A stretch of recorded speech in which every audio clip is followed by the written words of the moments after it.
So, what's up mga kalingap? Handito po tayo ngayon sa bagong video.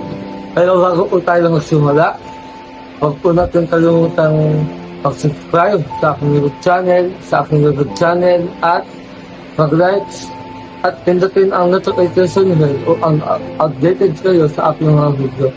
At syempre, huwag na rin pong kalimutan suportahan ang YouTube channel ni Kalingap Rob, Kalingap Val Santos Matubang, Ate Edna Vlogs, at si Ate Jack Tapia, at ang ibang kay Ate Voice at kay Voice.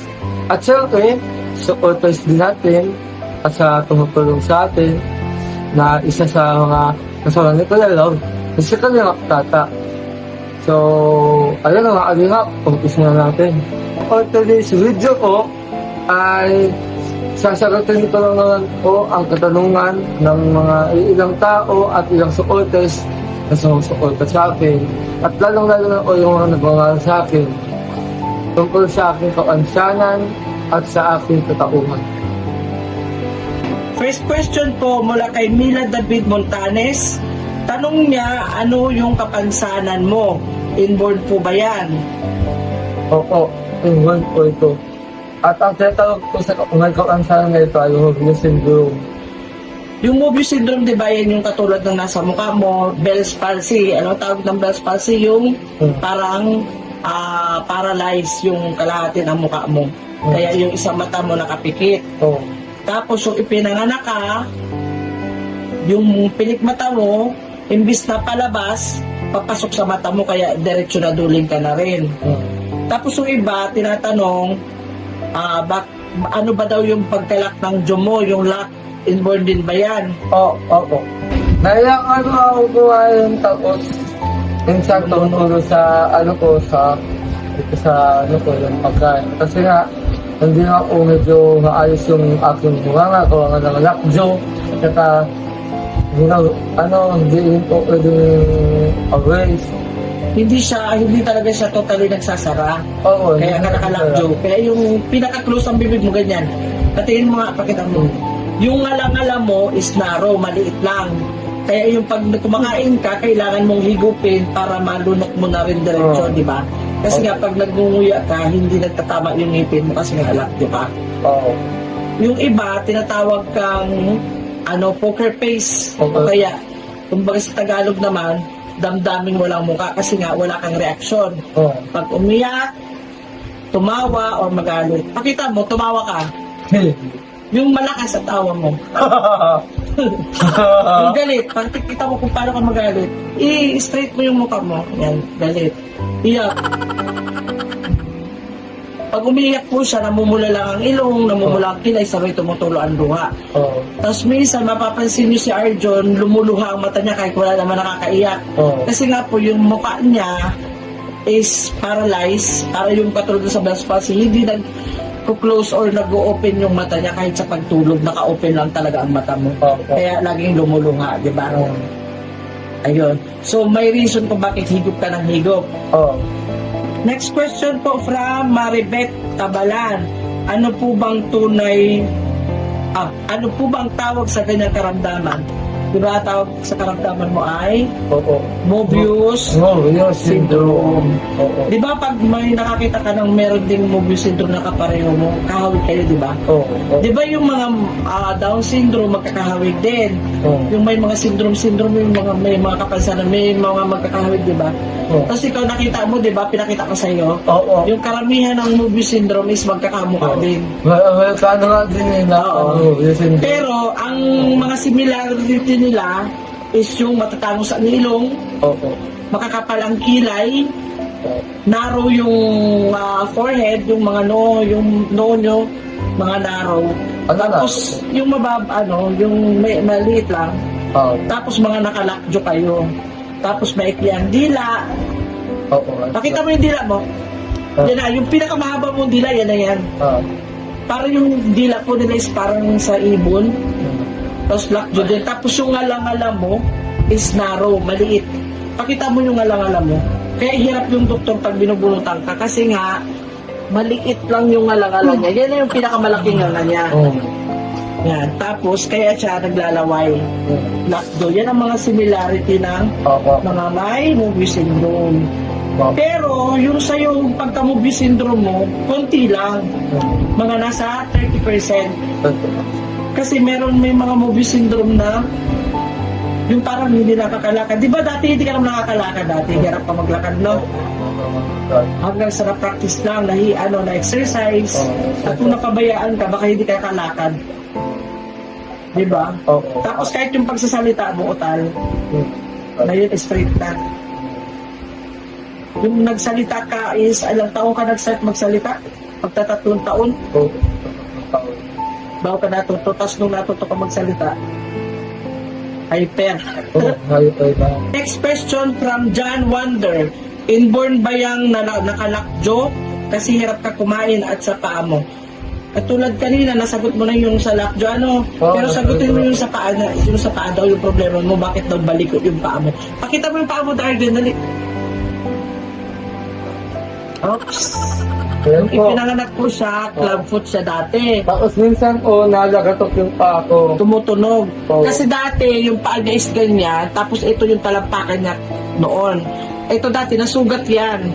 So dahil nasugat yan, ayaw niyang iapak, nasasaktan siya, hanggang sa na-straight. Pero kita mo pa rin na medyo baliko pa rin yung paa niya. Oo. Pati yung paa mo, minsan, iapak mo lang.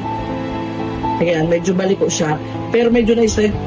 Na-straight na siya. Kaya minsan, pag tumatakbo, ingat siya kasi affected yung tuhod niya, tumutunog at nasasaktan siya. Tsaka yung pain tolerance pala ni Arjun medyo mababa. Kaya medyo konting biro sa kanya na siko, ganyan. Medyo nasasaktan ka talaga, di ba? Nasaktan pa. Kasi may mababa ang pain tolerance mo. So yung paa mo is inborn din. Inborn din yan, di ba? Oo. From Manilin Teo Villanueva, taga saan ka? May schoolmate kasi ang anak ko na kamukha mo. Taga saan ka daw? Tagalito ako sa Daet Colonies Norte, Mantabrak, Tulok 9, Barangay 4. Tapos, saan ka nag-aaral? Sa Moreno School. Anong grade mo na? Grade 7 po. Bakit Cultures po. bakit grade 7 ka pa? Paulit-ulit po kasi ako kasi... Nalate ka ng paso? Nalate ka ng paso? Nalate ako ng aso. Kasi nagtigil-tigil ka. Nagtigil po ako. Dapat siguro ko ngayon, high school na ako. Oo. Dapat mga grade 11 or 12 ka na. Kasi nga po, delayed siya. Yung niya, mental niya is delayed. Kaya tawag sa'yo, late bloomer, Delayed. Ano daw ang pinakamahirap mong naranasan dahil sa sakit mo? Pinakamahirap mong naranasan? Ay, yung naalala ko, sa to yung... Binubuli ka na naalala mo, yung binabatok-batukan ka lang? Binabatok-batukan pa. Ano nararamdaman mo pag binubuli ka noon tapos binabatukan ka? Nasasaktan yung usin ko sa nawawala yung Tiwala. Nawawala yung kalakas ng pagkalalaki ko. Yung tiwala sa sarili mo. Oo, tiwala din sa sarili ko. Tapos, nag-down ako sa sarili ko. Naawa ka? Oo, naawa ako sa sarili ko. Kasi, hindi pa lang dumaman. Kaya mas mabuti na kayo hindi ka dumaman para hindi lumaki ang galing. Hindi, nakikita ko noon, nung nakita ko dati na, na binatukan ka, yung mas maliit sa'yo, binatukan ka, nakita ko yung kamay mo, nanggigigil ka na, gusto mo na siyang suntukin, pero grabe ang pagpipigil mo. Ang galing mo dun. Kasi, proud ako sa'yo kasi hindi mo siya pinatulan, nagtimpik ka.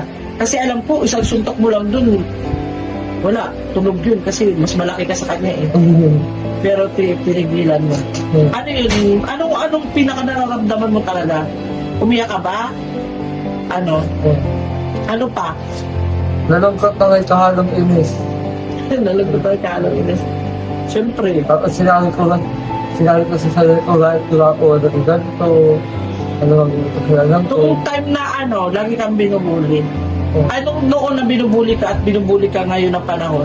Anong pinagkaiba? Hindi ako na ako binubuli. Hindi, wala na Nagagalang na ako dahil Dahil sila na ako. Kaya na Kilala ka na nila. Oo, dahil sa suot. Pero di ba minsan mga basher ka pa rin? Na kesyo daw manya ka daw. Di ba naalala mo may nang bully sa'yo na taga BFP? Oo. Nag-message sa'yo. Ang sabi sa'yo? Ano ko sa akin? Manya ka daw. Oo.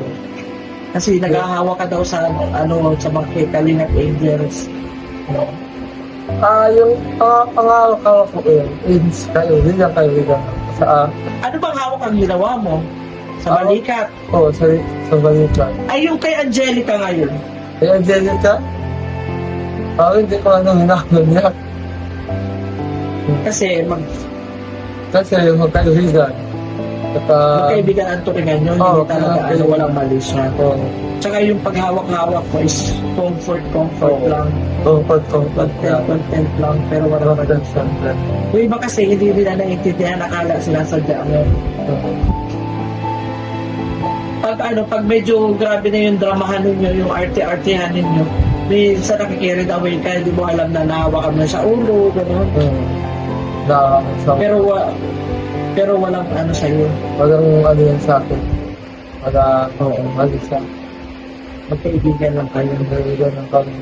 Next question po ay from Maison Kim. Thank you po sa question. Masaya ka po ba na naging part ng Kalingap nila Kalingap Rap? Siyempre, sobrang saya ko po kasi nakasama ako sa grupo nila na tumutulong at siyempre, isa rin ako sa mga tumutulong. Pero, yung mga tulong ko yun na yung nilagay ko, kundi yung pagpapasaya at pagpapatawa sa lahat ng mga nanonood.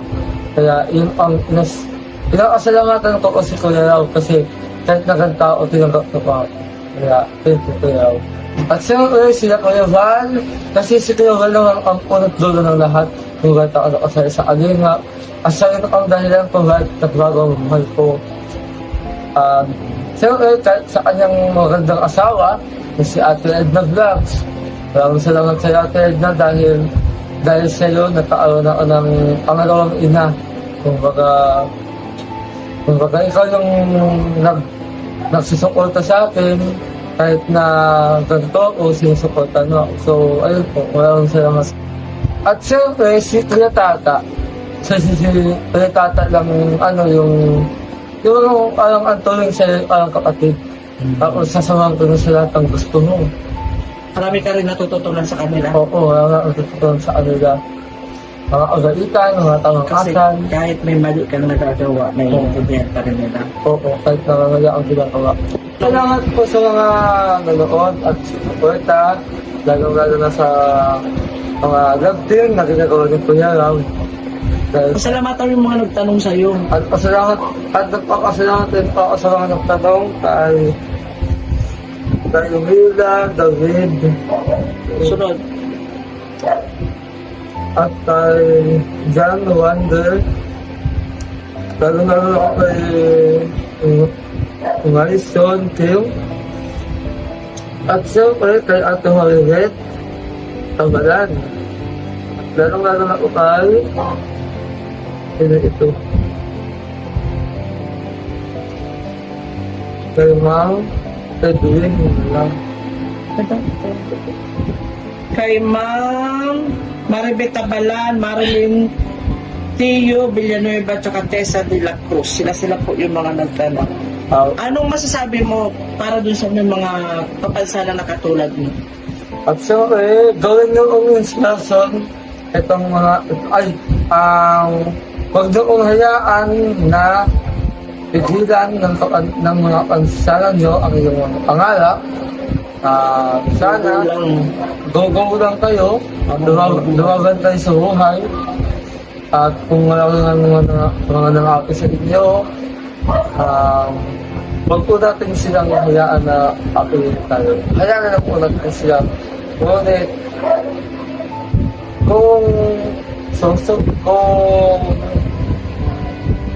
kung ayaw po nila tayong tigilan, tayo na lang po naman ngayon. Bahala na si God sa kanila. Bahala na si God sa kanila. At siyempre po, huwag niyo kong ikahiya kung alang matapos din. Lalo na kung nakakatapos ka ng grade 7. dapat po pagmalaan yung kasi kahit paano, nakakaangat kayo sa sarili mo. So, ayun po, ako po yun. At sa mga nagpapasalamat rin ako sa mga sumusuporta sa Kalinga at sa mga ginagawa ni Kalinga Club na mga pagtulong at pagpapasaya sa mga viewers. At siyempre, huwag na rin akong kalimutan sa kulitan ang ginawa ni Kuya ng mga love team, ang Joe Carl, Edsy, Cedros, at sa Aloniel. Kulitan din po palang bagong love team na ginawa ni Kalinga Club kay Kuya Dan. Siyempre, ang kapatid dito ay si Badet. Yan po, ang Red Sockland Girl ng Naga. At siyempre, huwag na rin akong sawang suporta ng Argel. Diba, abangan niyo po ang mga susunod na abonata at episode. At siyempre, ang unang-unang tayong anoodin ay yung lagi ni Kuya Ram. Huwag tayong magpapahuli sa mga ginagawa ni Kuya Ram. Hindi ko lang yung mga pag-acting. So, ayun. Sana suporta natin ang John Carl. So, ayun o, paalam na. Gusto ko lang kung, bago ako paalam, gusto ko lang kung i-set up si Kalingap on the TV. Ay, hindi, si Kalingap Vlog, si Kalingap Vlog. Si Kuya Val, Santos Matubang, at si Edna Vlogs, at lalong-lalo ng Google at Duwas at Kate.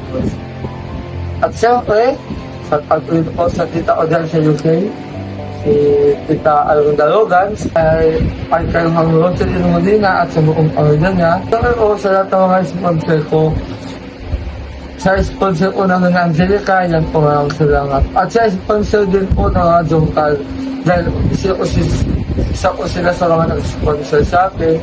At sa Rose, lalo-lalo ng ang Edsy. Yan. Maraming salamat po. So, ayun po, ako papaalam na. Maraming salamat po sa inyo. Lagi nang tatandaan, lahat tayo ng Panginoong Kristo.